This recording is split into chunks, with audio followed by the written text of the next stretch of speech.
Océan FM à Cotonou, écoutez chez nous ce que vous ne trouverez pas chez les autres. Mesdames et messieurs, bonjour et merci de prendre le rendez-vous du traitement analytique de l'actualité sur votre radio préférée, la 88.6. La nouvelle a circulé hier et fait le tour des journaux ce matin. Le DG de la société béninoise SBE, il faut préciser, suspendu ou limogé, on ne sait pas encore les différentes précisions. En tout cas, chacun aborde le sujet avec ses ressources.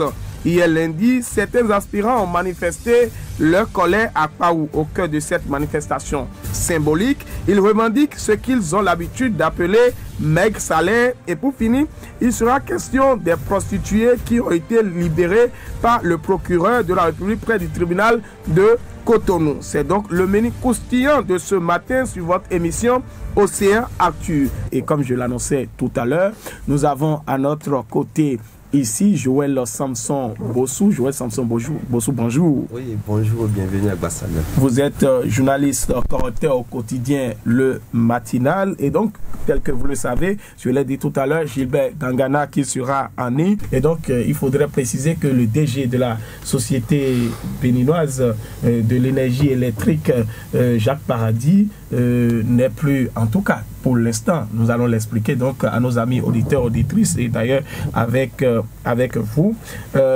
Il faudrait dire, Joël Samson Bossou, qu'est-ce qui se passe réellement?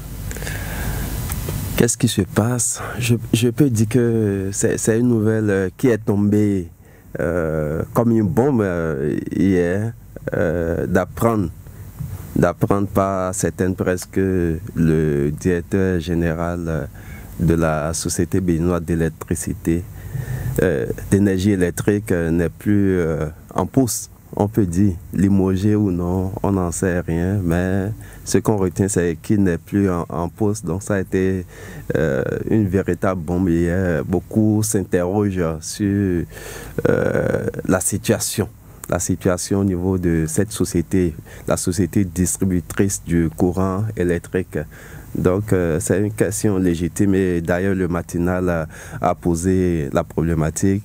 Est-ce qu'il est limogé ou bien il est suspendu? Est-ce qu'il est limogé ou bien il est suspendu? Nous allons donc lire cet article-là pour permettre à notre cher ami Delphin Gagana, j'y arrive enfin parce que tout à l'heure je parlais du Gilbert, Delphin Gagana, de pouvoir donc intervenir au téléphone. Nous allons lire un peu le chapeau de l'article écrit par le DP, le directeur de publication du quotidien Le Matinal, Serge Adalao, SBEE, le DG Paradis limogé ou en congé. Que se passe-t-il à la tête de la société béninoise d'énergie électrique? Le directeur général Jacques Paradis est-il limogé ou en congé? Ce sont les questions que se posent les Béninois depuis la soirée du lundi 25 octobre 2021, date à laquelle la décision de responsabiliser le directeur administratif et financier Francis Perani de la société comme directeur général intérimaire a été rendue publique sur les réseaux sociaux. Delphin, vous êtes avec nous? Delphin n'est pas encore en ligne. Nous allons toujours continuer par la lecture donc, de cet article écrit par Serge Adalao. Jacques Paradis n'est plus le directeur général de la Société béninoise d'énergie électrique pour un mois. Il est remplacé par le directeur administratif et financier Francis Perani qui, cumulativement à ses fonctions, va assurer l'intérim. L'acte datant du 22 octobre dernier a été pris par le président du conseil d'administration Moïse Achille Roussou. La décision numéro 20-21-ME-SBEE-PCA-SP ne manque pas de susciter des questionnements au regard de son contenu, vu les statuts de la SBEE, vu la convention collective particulière de la SBE, vu la résolution du conseil d'administration en sa séance du vendredi 22 octobre. On nous signale que notre ami Delphin Gagana est déjà en ligne. Delphin Gagana, bonjour. Bonjour, comment vous allez? Je salue le plateau. Ça va très bien. Nous aussi, nous vous saluons ici avec notre cher ami Joël Samson Bossou. Nous étions en train de parler de Jacques Paradis qui est remplacé pour un délai d'1 mois selon les précisions du quotidien de l'abattoir. Oui, le DG se met remplacé pour un mois. Donc, SB2E. SB2E. Oui. Donc, il faut rester un peu dans le conditionnel parce que là, on ne sait pas si c'est limogeage, on ne sait pas si c'est un congé, on ne sait pas si c'est une suspension parce qu'il n'y a, à la date d'aujourd'hui, aucun acte officiel qu'on a sous la main. Donc, oui, ça paraît un peu bizarre, puisque un peu, du moment où nous maîtrisons pas le contenu, on va se poser beaucoup de questions. Mais ce sont des actes, je pense, très ordinaire, que même si c'est une suspension, il n'est pas dit s'il commet des fautes ou si on constate un manque de résultats qu'on ne va pas le changer. Je pense que ça n'a pas été, que ce n'est pas ça le contrat. Comme une bonne administration, quand on évalue, on constate qu'il y a des choses, on est en droit de pouvoir changer l'équipe, comme ça se fait dans nos sociétés d'une façon régulière. Donc je pense que c'est simplement parce que nous n'avons pas le contenu nous n'avons pas, c'est-à-dire nous ne connaissons pas les raisons de ce remplacement ou bien de cette remplacement. C'est ça qui fait qu'on va se poser des questions. Sinon, ce sont des actes administratifs normaux. Ce sont quelqu'un, limoger quelqu'un ou l'envoyer en congé. Je pense que c'est chose normale, hein. C'est chose normale remplacée, mais lorsque nous prenons donc la SB2E, nous allons poser la question à Joël Samson Bossou. Nous devons savoir que la SB2E est en concession ou bien il y a un contrat qui est signé en réalité. Est-ce que selon les tests ou bien selon les actions, on pourrait donc arriver, si on suppose, on reste dans les supputations, est-ce qu'on peut limoger de la sorte le directeur? Effectivement, la Société béninoise d'énergie électrique, depuis 2 ans, n'est plus sa gestion est déléguée. Donc, le gouvernement a décidé de confier sa gestion. Donc, c'est un contrat de partenariat public-privé. Voilà, avec une société canadienne, je crois, dans le cadre de l'exécution aussi du Millennium Challenge et compte que cette réforme-là a été opérée. Donc, et c'est surtout cela qui a semé beaucoup d'incompréhension dans les têtes, parce qu'une société une société canadienne qui dirige la SBE, et voilà que c'est le président du conseil d'administration qui vient limoger. Donc cela paraît un peu bizarre, parce que beaucoup auraient pensé que c'est la société même, la société qui gère l'entreprise, qui devait procéder à ce remplacement ou bien à cette substitution. Ben, je crois que nous n'avons pas connaissance des tests, mais ici c'est le conseil d'administration qui a pris la décision. Donc c'est le conseil d'administration qui est au-dessus de la direction générale. Donc, je crois que c'est conformément au test que cela a été fait, parce que ce n'est pas un acte du ministre ni du gouvernement. Ce n'est pas un acte du ministre ni du gouvernement. Quand vous lisez d'autres quotidiens, par exemple, Info Média de ce jour qui écrit, c'est désormais le directeur administratif Francis Perani qui assurera son intérim, précise le relevé du conseil d'administration dont notre rédaction a obtenu une copie précise d'Info Média. Si cette décision a peut-être surpris plus d'un, elle est sans doute le reflet d'un mécontentement à l'interne de la gestion de Jacques Paradis, quoiqu'aucune source ne précise les raisons de sa suspension. On se demande au final si ceci n'est pas révélateur d'un mauvais aiguillage. Joël Samson Bossou. Oui, moi je voulais apporter une précision, ou bien c'est juste une observation. C'est-à-dire, beaucoup pensent que le fait que le DG Jacques Paradis, même si limogé ou pas, il n'est plus en poste. Il n'est plus en poste. Est-ce que cela veut supposer que l'État béninois a arrêté, veut mettre fin au contrat de gestion? On va y revenir tout à l'heure. Je vais très rapidement parce qu'il y a notre ami Delphin qui est toujours donc en ligne. Delphin Gagana? Oui, voilà un peu ce que Info Média dit à propos. Il parle donc d'un mauvais aiguillage dans le fait de confier cette société au demeurant très stratégique dans l'économie béninoise à des expatriés, pendant qu'il y a forcément des cadres béninois, tant de l'intérieur que de la diaspora, qui peuvent faire le travail de redressement de cette structure pour un salaire bien moins mirobolant. J'apprends dans le même sens qu'un des intervenants de tout à l'heure. Oui, Joël. C'est un contrat de concession, mais ce n'est pas une privatisation. Ce n'est pas que désormais que ce sont les Canadiens qui ont payé la SBE et qui gèrent comme leur société. Comme on limoge au Bénin, on limoge au Canada, on limoge aux États-Unis. Si la société a un conseil d'administration, ça veut dire que l'équipe de gestion, l'équipe exécutive de gestion se trouve sous le conseil d'administration. Ça veut dire quoi? Que le conseil d'administration supervise et puis vérifie le fonctionnement de l'équipe de gouvernance. Ça veut dire que l'équipe étrangère qui gère notre patrimoine ici n'est pas libre de faire comme elle veut, mais c'est juste pour donner une expertise, c'est juste pour partager leur expertise avec nous et nous permettre à redresser le plan. Ce qui veut dire que quoi? Que l'administration a le plein pouvoir de vérifier et non seulement ça, nous n'avons pas le contrat de collaboration, nous n'avons pas pour savoir les clauses, mais si ce n'est pas un acte légal, vous n'allez pas voir que cela soit le conseil d'administration qui évolue sur ce terrain. Parce que, quelqu'un l'a dit tout à l'heure, ce n'est pas le ministre qui l'a limogé, ce n'est pas le gouvernement qui l'a fait, mais c'est le conseil d'administration. Mais du moment où il y a un conseil d'administration qui exécute, chapeaute les activités, ça veut dire que quoi? Que comme on limoge au Bénin, on limoge aux États-Unis et on limoge un peu partout. Et puis, ce n'est pas parce qu'on a limogé un directeur fut-il le directeur général ou financier ou technique ou peu importe le directeur, que le contrat se trouve être résilié ou que les gens montrent déjà leur incompétence. Non, parce que dans une équipe, c'est sûr qu'il y aura des gens qui vont manquer quand même de certaines stratégies. Et non seulement ça, peut-être que le DG n'a peut-être rien fait, mais peut-être que ce serait peut-être pour d'autres raisons qu'on a jugé utile de le remplacer et envoyer quelqu'un d'autre. Ça peut être stratégie, ça peut être une possibilité de revoir les choses en leur sein. Donc, attendons d'avoir tout le contour et puis le débat sera aisé. Mais l'autre chose qui est de dire qu'on peut trouver des gens ici et qui vont mieux faire le travail ou dans notre diaspora qui peuvent mieux faire le travail. N'oublions pas qu'il y a des Béninois qui sont aussi à la tête des sociétés étrangères dans d'autres pays.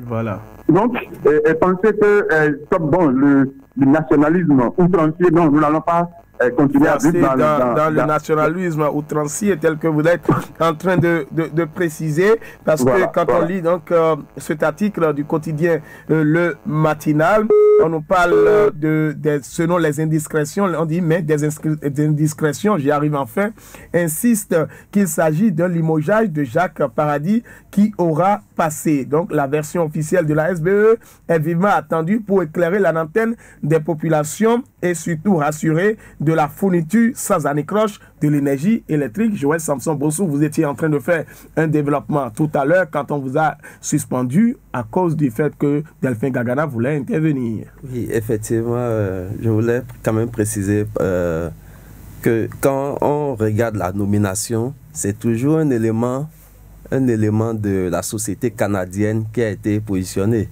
Donc cela suppose que la société est toujours aux commandes. La société qui est en gestion déléguée est toujours aux commandes.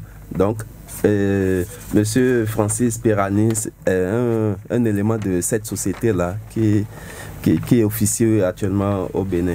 L'autre chose est que ce que nous allons noter, c'est que la décision quand même a été prise déjà depuis le 22 octobre. Donc ça suppose que la société béninoise d'énergie électrique n'a pas voulu communiquer autour. Donc ce n'est pas quelque chose, peut-être une décision majeure sur laquelle la société a voulu communiquer. Donc si c'était vraiment un limogeage, peut-être que la société l'aurait dit clairement et on serait déjà fixé. Si c'était un limogeage, la société donc nous aurait déjà donné les précisions. Les jours à venir donc vont nous permettre de nous édifier sur cette question. Nous allons passer au deuxième sujet de cette émission Océan Actu de ce jour. Mouvement de débrayage dans le rang des enseignants pré-serrés. On les appelle les AME, les aspirants au métier de l'enseignement. On dit un groupuscule d'aspirants sème la pagaille pagaille à Paou, il faut le dire. Dans la matinée d'hier, lundi 25 octobre 2021, un prétendu mouvement de protestation a été annoncé dans le rang des aspirants au métier d'enseignement. L'initiative œuvre d'un groupuscule, il faut le dire, d'enseignants en service au CEG Paou n'est pas portée par l'instance fêtière qui nie toute implication. Apparemment, c'est de la pagaille, Joël Samson Bossou. Oui, on peut le dire, c'est de la pagaille. Parce qu'on ne comprend pas cet agissement de la part des aspirants. On ne comprend pas cette idée de manifester pour cette manière de revendiquer alors qu'il n'y a aucun problème jusque-là, à mon avis, par rapport à leur situation. Aucun problème par rapport à leur situation, selon leur explication. Ils ont commencé la rentrée depuis le 20 septembre et que jusque-là, ils n'ont pas eu leur premier salaire. Et donc, voilà la raison pour laquelle ils préfèrent donc faire une manifestation symbolique en mettant de banderoles pour manifester leur colère. Mais quand Ferdinand Messeron, porte-parole de la FENACEPIB, a été donc interviewé par le quotidien de l'abattoir, il dit: nous n'avons déposé aucune motion. Et même Hubert Amegbegui, DG de l'ANPE, rien n'est fait à leur désavantage pour eux. En tout cas, pour ces aspirants, c'est qu'on devrait déjà leur payer le premier mois parce qu'ils ont passé 3 mois de vacances, ils n'ont pas de salaire et ils commencent la rentrée, au moins les 10 jours qui ferment le mois, en tout cas de septembre, ils peuvent donc bénéficier de cela. Est-ce qu'ils n'ont pas raison, Joël Samson Bossou? Si je ne me trompe, quand on parle d'aspirants, je crois que ce sont des travailleurs occasionnels. Si je ne me trompe par rapport à la terminologie. Et donc, il y a un contrat qui les lie avec l'État. Et je crois que dans les clauses du contrat, c'est quand même, les choses sont quand même clairement précisées. Et ce n'est pas cette année qu'ils ont que l'expérience a commencé. Donc, si c'est dans cette logique, je crois qu'ils sont habitués déjà et ils doivent comprendre que oui, leur salaire, c'est à tel, quand on commence le mois, c'est à tel moment, ils doivent percevoir. Et donc, ici, nous sommes dans un cas où ils revendiquent le salaire du mois de septembre, je crois. Oui. Le salaire du mois de septembre. Or, ce mois, ils ont à peine fait 2 semaines. Et sur le principe de mois entamé et salaire dû, oui. Sur ce principe-là, je crois que sur ce principe, on peut leur donner un peu raison. Mais toujours est-il que ils doivent quand même saisir les voies de recours, parce qu'il y a des voies de recours normales qui existent au niveau de l'administration, parce que nous ne sommes pas dans une anarchie. Et de ce point de vue, il y a l'un des responsables qui a dit qu'aucune motion n'a été déposée. Donc, je peux dire que c'est une réaction de quelques agitateurs qu'il va falloir discipliner.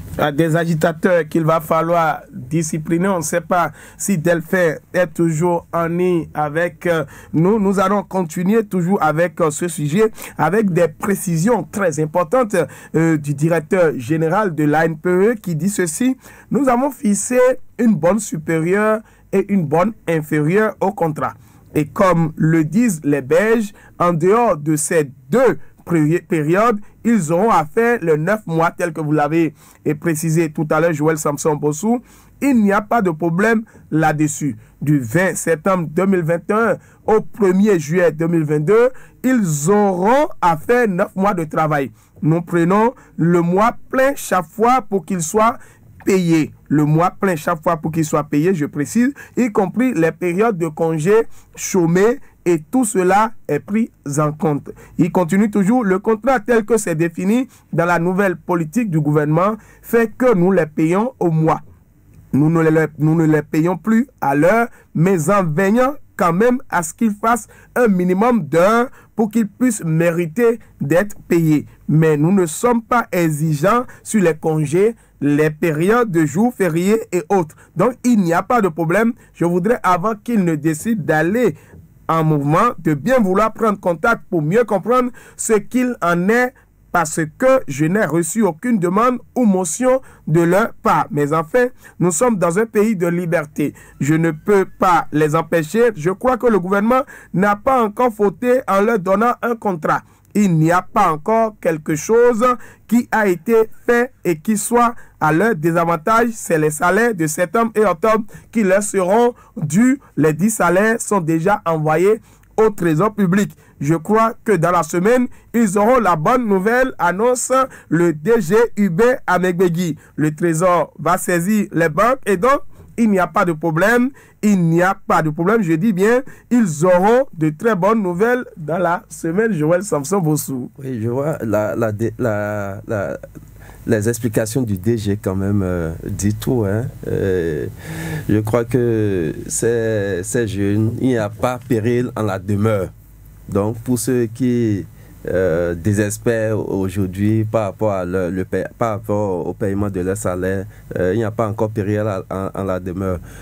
Toujours est-il que ces genres de comportements que nous avons, en tout cas ce comportement que nous avons observé chez certains d'entre eux, est de nature quand même à décourager le gouvernement qui cherche à régulariser leur statut, parce qu'on est parti du statut de vacataire au statut d'aspirant. Donc c'est une manière quand même de leur donner une sorte de stabilité professionnelle en attendant qu'ils soient recrutés. Je crois que pour les recrutements, ils doivent faire partie quand même des priorités du gouvernement. Ils doivent faire partie des priorités. Et si déjà ils ne commencent pas à agir de la sorte, c'est une manière quand même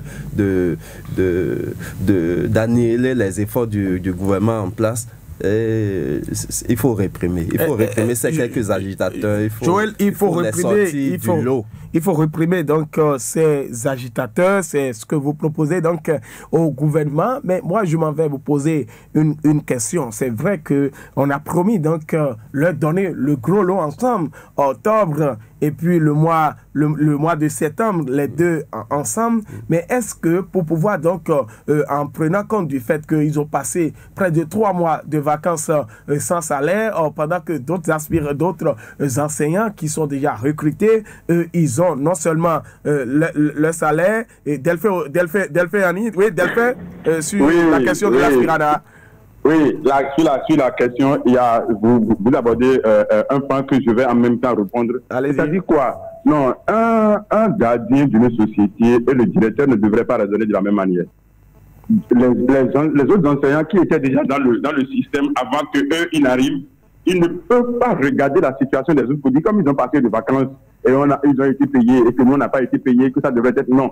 Il faut que chacun reste à sa place parce que un chauffeur de camion et un chauffeur de taxi-moto, ce n'est pas la même chose. Attendez et passez d'abord au même niveau que les enseignants qui tiraient les enseignants officiellement, c'est-à-dire les APE, pour raisonner comme eux. Le problème que leur situation pose, que leur réaction pose, c'est ceci. Il faut qu'on évite de faire de la pagaille. Parce que quoi, si les aspirants qui sont à Kpaou sont seulement les seuls aspirants du Bénin, je comprendrais leur situation. Mais ils font partie d'un groupe. Est-ce qu'ils sont les seuls à être concernés par rapport à ça? Qu'est-ce qui a été la décision? Quelle est la position du groupe par rapport à ça? Mais est-ce qu'ils ont porté leur doléance vers le groupe? Ils ont porté leur doléance vers le responsable qui les gère ou vers la structure qui les gère. Mais il ne faut pas se lever seulement pour faire un mouvement. C'est que la situation est difficile. Mais si vous commencez la rentrée en septembre, on est en octobre. Donc ça veut dire que du 20 septembre au 20 octobre, ça fait 1 mois. Mais n'oublions pas que même dans une administration simple, quand je prends la radio Océan FM, une décision qui sera prise ne prendra pas le même temps qu'une décision qui sera prise dans la famille nucléaire de M. Agbasagan. Ça veut dire quoi? Que vous pouvez directement prendre une décision avec votre femme, mais à la direction, vous allez faire une demande déposée au secrétariat et on va affecter à un autre chef, à un site de site, jusqu'à ce que le directeur ne signe et puis ça va vous revenir. Ça veut dire que ça prendra plus de temps que si c'était un système simplifié. Donc, leur salaire qui se trouve certainement en traitement ou je ne sais où, mais est-ce qu'ils ont cherché à savoir avant d'aller à ça? Parce qu'il y a des actes, quand vous les posez, vous êtes étiqueté. Parce que si on dit que c'est tous les aspirants du Bénin qui se trouve dans cette position, c'est-à-dire dans une revendication, alors oui, ça c'est le groupe, et puis il y a un groupe qui les chapeaute et qui gère ça. Mais quand c'est juste, comme vous le dites, un groupuscule qui le fait, c'est que ça, eux-mêmes, ils montrent déjà comment on peut déjà les étiqueter. Donc moi je dis, oui, il n'est pas dit que chacun n'est pas libre de donner, en tout cas de faire son combat. Mais quand vous êtes dans un groupe, faites le combat collectif. Ça porte plus que le combat individuel. Le combat collectif, Delphin. Nous allons lire quelques extraits donc, de la déclaration de Ferdinand Messenhon, porte-parole de la FENACEPIB, qui disait que c'est un élément de la Fédération nationale des collectifs des enseignants préinsérés du Bénin qui est derrière ce mouvement. Il s'agit du sieur Awisi Kokou qui a fait une proposition. La proposition, c'est de déposer la craie à partir d'aujourd'hui et réclamer le non-paiement des salaires. Or, nous sommes une fédération affiliée à la COSI Bénin. Donc, il faut aussi respecter les tests. Nous n'avons déposé aucune motion. On a dit, même s'il faut même déposer la clé, ce n'est pas un samedi, un week-end qu'il fallait prendre cette décision. Cela fait un.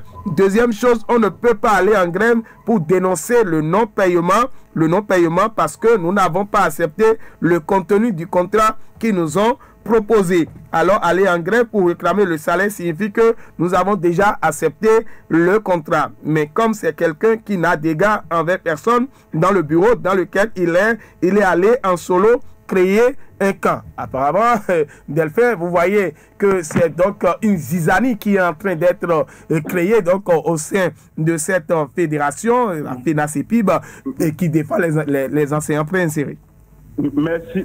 Je ne veux pas dire que j'ai raison, c'est que nous avons raison sur le plateau parce que quelqu'un avait déjà souligné tout à l'heure. Et que c'est comme ça, je pense que ce n'est pas bon. Il faut qu'on évite ces genres de pagaille parce que, l'éducation, ce n'est pas comme de l'épicerie. Vous avez intérêt à faire une bonne image. C'est vrai qu'il y aura des brebis. Je ne vais pas dire non, donc je dis juste des brebis, mais bon, donc il faut comprendre la suite. Mais il faut que dorénavant qu'on fasse les choses avec sagesse, qu'on évolue avec dignité et puis pour dire le Bénin nous appartient tous. Il faut qu'on se donne la main pour construire le Bénin que de penser qu'il faut salir quelqu'un, qu'il faut faire ci, qu'il faut faire ça. Mais en le faisant, c'est que vous salissez. Ok, en le faisant, ils vont en tout cas subir les conséquences de cet acte quand on est dans une association, Joël Samson Bossou, et que vous ne respectez pas les principes en la matière, les sanctions ne vont pas tarder à tomber.